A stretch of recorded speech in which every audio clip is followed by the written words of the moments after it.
નમસ્કાર, આપ જોઈ રહ્યા છો ગુજરાત ફર્સ્ટ. હું છું આપની સાથે કશિશ. સમાચારોની શરૂઆત વરસાદના સમાચાર. મેઘરાજા ધોધમાર વરસવાના મૂડમાં છે, ત્યારે જૂનાગઢ જિલ્લાના ગેડ પંથકમાં પાણી ફરી વળ્યા છે. મુલિયાસા અને બામણાસા ગામના ખેતરોમાં પાણી ફરી વળ્યા છે.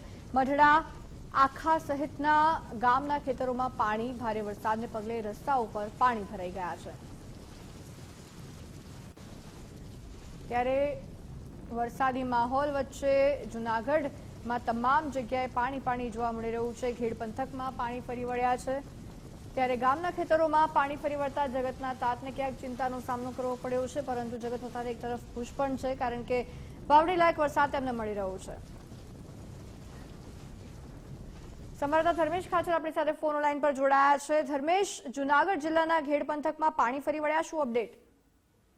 જી, ચોક્કસથી માહિતી આપી દઉં કે જૂનાગઢ જિલ્લામાં ફરી વરસાદે આગમન કરતા ઉપરવાસમાં જે વરસાદ પડી રહ્યો છે તેનું સમગ્ર પાણી ડેમ મારફત જે ખેડ પંથક છે તેમાં દર વર્ષે ફરી વળતું હોય છે. આગામી જે થોડાક દિવસ પહેલા પણ વરસાદ આવ્યો હતો તેમાં પણ ખેડ પંથકમાં પાણી ફરી વળ્યું હતું, ત્યારે ફરી વખત કહી શકાય કે જૂનાગઢ જિલ્લાના ખેડ પંથકમાં પાણી ફરી વળ્યું છે.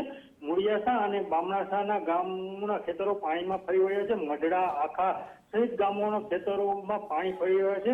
મુળિયાસા જવાનો જે રસ્તો છે તેમાં પણ પાણી ફરી વળ્યું છે, અને જે કેટલાક રસ્તાઓ જેને કારણે બંધ થયા છે તેની વાત કરીએ તો વરસાદને કારણે પાડોદરથી Bamnasa road, Bamnasa Muliyasa Jonpur road, Madhda Chandigadh road, Panchala Akhodar road, Padodar રસ્તો પણ બંધ થયો છે. માણાવદરના સમેગા રોડ, માણાવદરના ઇન્દ્રા રોડ પણ બંધ થયો છે. જી, આભાર ધર્મેશ સમગ્ર વિગતો બદલ.